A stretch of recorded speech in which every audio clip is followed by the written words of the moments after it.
बेसमाव studio आं सन्दना इस्लारि धेमाजि जिल्लानि सानजारि नोगोर सिमेन्ट सापरियाव थानाय धेमाजि पलिटेकनिकनि मुङाव होनाय 50 बिगा हायाव बेदखल खालामनानै गं 14 गला लानानै फालांगि खालामनायखौ सरकारा धेमाजि जिल्लानि पुलिस बिफान आरो CRPF खौ लानानै एभेक्शन खालामो।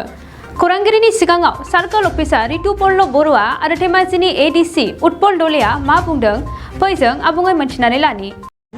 और पलिटेकनिकर बाउंड्रीटर कारण आम व्यवस्था লৈছিলোঁ কিন্তু ৰুট সাইডতে প্ৰায় 12-14 জন মানুহে এটা এনক্ৰোচ আছিলে আৰু তেখেতলোকক আমি নটিচ আগৰ পৰা দিছোঁ আৰু এইটো ৰুট সাইড ৰিজাৰ্ভেশ্যন আৰু প্লাছ আমাৰ পলিটেকনিকেলৰ মাটি হয় সেইকাৰণে আমি আজি এইটো এনক্ৰোচটো ক্লিয়াৰ কৰিছোঁ আৰু যিকেইজন মানুহৰ ইয়াতে মাটি নাই সেইকেইজনক আমি বেলেগত দিয়াৰ ব্যৱস্থা কৰিম। মই আজি যেতিয়া আমাৰ স্থানীয় ল'ৰাসকলৰ কাৰণে বা আমাৰ স্কুলখনে আমি সুচাৰুৰূপে পৰিচালনা কৰিব পাৰিম সেইকাৰণে আজি এনক্ৰোচটো ক্লিয়াৰ কৰা হ'ল। সেইবোৰ যিবোৰ আমাৰ ৰুট সাইড ৰিজাৰ্ভেশ্যনত আছে যে ধৰক এতিয়া তিনিআলি চাৰিআলিবোৰত এক্সিডেণ্ট বেছি হৈছে টাৰ্ণিঙত এক্সিডেণ্ট হয় সেইকাৰণে সেইবোৰ আমি ৰুট সাইড ৰিজাৰ্ভেশ্যনটো আমি ক্লিয়াৰ কৰিছোঁ যাৰ ফলত আমাৰ এক্সিডেণ্ট কমিব আমাৰ ল'ৰা ছোৱালীসকলে ভালকৈ আমাৰ ট্ৰেফিক জাম নহ'ব এইবোৰ কথা লক্ষ্য ৰাখি আমি জোনাই সাব ডিভিজনত আমি য'ত আমাৰ ৰুট সাইড ৰিজাৰ্ভেশ্যন আছে আমি NH আৰু প্লাছ আমাৰ প্ৰশাসনৰ সহযোগত আমি পুলিচ প্ৰশাসনৰ এইবোৰ ক্লিয়াৰ কৰিছোঁ জনসাধাৰণৰ সুবিধাৰ কাৰণে। আজি চিমেণ্ট চাপৰিত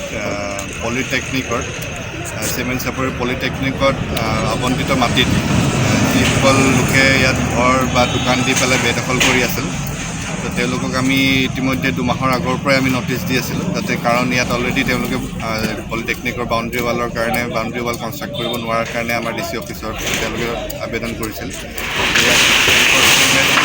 আঁতৰাব লাগে সেই মৰ্মে আমি মিটিঙো কৰিলোঁ আৰু ইয়াত যিসকল আমাৰ ইয়াত থলুৱা মানুহ তেওঁলোকে কিছুমান বিপণী বা তেনেকৈ দোকান দি পেলাই তেওঁলোকে আছিলে কিন্তু আমাৰ ইনষ্ট্ৰাকশ্যন বা আমি নটিচ দিয়াৰ পিছতো তেওঁলোকৰ ফালৰ পৰা একো আমি যিহেতু সঁহাৰি নাপালোঁ সেইকাৰণে আজি তাৰিখত আমি প্ৰশাসনৰ ফালৰ পৰা আজি উচ্ছেদ অভিযানটো চলাবলৈ আহিছোঁ আৰু ইয়াত প্ৰায় আমাৰ 14খনমান আমাৰ দোকান আছে আমি তেনেকৈ আমি নটিচ দিছিলোঁ সেইখিনি আমি আজি ইয়াত এভিকশ্যন কৰিবলৈ আহিছোঁ আৰু তাৰ পিছত যিহেতু আমাৰ পলিটেকনিক এইটো চৰকাৰী অনুষ্ঠান হয় তেওঁলোকৰ আমি সেইখিনি আমি হেণ্ডঅভাৰ কৰিম।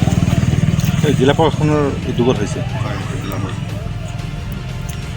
আহি থকা সময়ত ছাৰ এই কলেজ তিনিআলিত এইখিনিতো এভিকশ্যন হ'ব বুলি আমি আমাৰ NH নেশ্যনেল হাইৱে অথৰিটিৰ পৰা ইতিমধ্যে কিছুমান আমাৰ এনক্ৰ'চাৰৰ লিষ্ট কিছুমান আহিছে আমি জুলাই যোৱা 4 তাৰিখে আমি যিহেতু কৰিছিলোঁ এভিকশ্যন তাৰপিছত চিমেণ্ট চাপৰি এৰিয়াটো যি আমি ৰোড ছাইড ৰিজাৰ্ভেশ্যনত যি আমাৰ 75 ফিট এটা ৰোড ছাইড ৰিজাৰ্ভেশ্যন থাকে তাত যিসকলে বেদখল কৰি আছে সেইখিনিও আমি লাহে লাহে নটিচ দি পেলাই তেওঁলোকক আমি এভিকশ্যনটো কৰিম। অৱগতটো কৰিছিলে কিন্তু আমি ভাবিছিলোঁ যে ইয়াত আমি 2006 চনৰ পৰা আমি ইয়াত বসবাস কৰিছিলোঁ পলিটেকনিক কলেজ যেতিয়া পঢ়িছিলে তাত আগতে 5-6 বছৰ আগতে আমি পঢ়ি আছিলোঁ ল'ৰা ছোৱালীকেইটা ইয়াত ব্যৱসায় কৰি খাই আছে আৰু কিছুমান মাটি বাৰী নোহোৱা মানুহকেইটাও ইয়াত পঢ়ি আছে তেওঁ মানে আমি চৰকাৰ কৰ্তৃপক্ষৰ ওচৰত আমি আবেদন পত্ৰ জনাইছিলোঁ তেওঁবিলাকে কিন্তু নামানিলে আমাৰ কথাটো নুশুনিলে গতিকে দুখৰ বিষয় আমাক তেনেকুৱা কমিটি মানুহক তেনেকুৱা বহুত দুখ পাইছিলোঁ এতিয়া চৰকাৰলৈ কি আবেদন জনাব? চৰকাৰৰ এতিয়া আমি আবেদন জনোৱাটো সেইটোৱে এতিয়া এইখিনি যদি তেওঁবিলাকে যদি থাকিবলৈ নিদিয়ে এতিয়া ইয়াত কিছুমানে ইয়াত মাটি বাৰী নোহোৱা মানুহ আছে ইয়াত গৰাখহনীয়া মানুহ আছে তেওঁবিলাকক কিবা এটা সংস্থাপন দিব লাগে সেইটোকে আমি এতিয়া চৰকাৰৰ ওচৰত অনুৰোধ জনাইছোঁ। আগতে পুলিচ প্ৰশাসনৰ আপোনাৰ পৰা জাননী আহিছিল না? আগতে আহিছিলে তেওঁবিলাকে দুবাৰ আমাক নটিচ দিয়া হৈছিলে নটিচ দিয়াৰ পাছত আমি ভাবিছোঁ যে MLA লগতো আমি কথাটো পাতিছিলোঁ ওচৰত আমি SDC ছাৰৰ লগত আমি এপ্লিকেশ্যন দিয়া হৈছিলে কিন্তু গতিকে তেখেতসকলে কি কৈছিলে?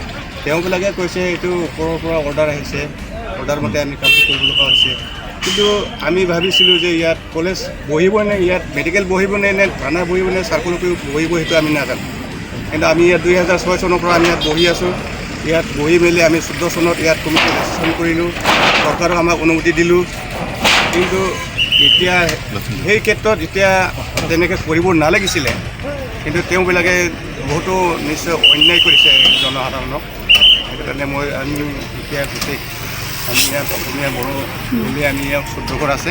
স্থানীয় MLA কি কৈছে? স্থানীয় MLA তেনেকৈ আমাক তেনেকৈ অনুমতিটো দিয়া নাই। আপোনালোকে কলেজৰ সন্মুখত বহিছে, কলেজৰ সন্মুখত আপোনালোকে থাকিবলৈ নাপায়, সেইটো কথাটো কৈছে। ক'লেও তাৰমানে আমি ইয়াত কলেজ বহিব নে ইয়াত মেডিকেল বহিব আমিতো নাজানো। আমি ইয়াত 2000 চনত ইয়াত আমি বসবাস কৰি কিনে আমি ৰেজিষ্ট্ৰেশ্যন কৰিছোঁ কমিটিত। তেওঁবিলাকে আমাক তেনেকৈ উচ্ছেদ কৰিব নালাগিছিলে। উলিয়াব পাৰিছে, কিছুমান সম্পত্তি উলিয়াব পৰা নাই। তেওঁবিলাকে কিছুমান কথাটো নুশুনিলে। সেইটো কাৰণে আমি চৰকাৰী আইনমতে কিবা এটা ব্যৱস্থা ল'ম বুলি আমি ইয়াত আশা কৰি আছোঁ। এতিয়া আমি MLA ওচৰত যাম, আমাক কি ব্যৱস্থা দিয়ে, কি সংস্থাপন দিয়ে। এতিয়া 2 লাখ 3 লাখ টকা দি কিনি কিছুমানে ঘৰ বনালে। তেওঁবিলাকে আমাক কলেজৰ কমিটি আমাক জনোৱা নাই যে ইয়াত আপোনালোকে কলেজত মাটিত বহিব নালাগে, আপোনালোকে ঘৰ বনাব নালাগে।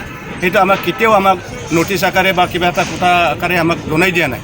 এই তেওঁবিলাকে একো কথা নজনাৰ কাৰণে আমি এতিয়া 1 লাখ 1.5 লাখ টকা আমি পইচা বহন কৰি কিনি ইয়াত পকা ঘৰ বনালোঁ। এতিয়াহে তেওঁবিলাকে কেনেকৈ উচ্ছেদ কৰিলে সেইটো আমি ক'ব নোৱাৰোঁ। কিহৰ পৰা কাৰ পৰা অৰ্ডাৰ পাই কিনি যে ইয়াত এনেকৈ উচ্ছেদ কৰিলে সেইটো আমি ক'ব নোৱাৰোঁ। কিন্তু আমি 75ত বাহিৰতে আমি আছোঁ। 75ত আমি আণ্ডাৰত ইয়াত বৰ্তমান নাই। তেওঁবিলাকে কিহৰ কাৰণে উচ্ছেদ কৰিছে সেইটো কাৰণে আমাক চৰকাৰৰ পৰা ন্যায় আমাক হিচাপ কৰি দিব লাগে। সেইটোকে আমি नोंथांमोननि थाखाय बेखेवबाय गियाथि गाउन बांसबारि रेन्ज मानास नेशनेल पार्कआव समायना दावराइ जंगल रिजर्ट। बे रिजर्टआव नोंथांमोना jeep ride, elephant ride, tea tower, river rafting, village visits, फ्रिबेलि इथनिक फुड, माल्टि कुजिन बायदि बायदि सुबिदा थागोन।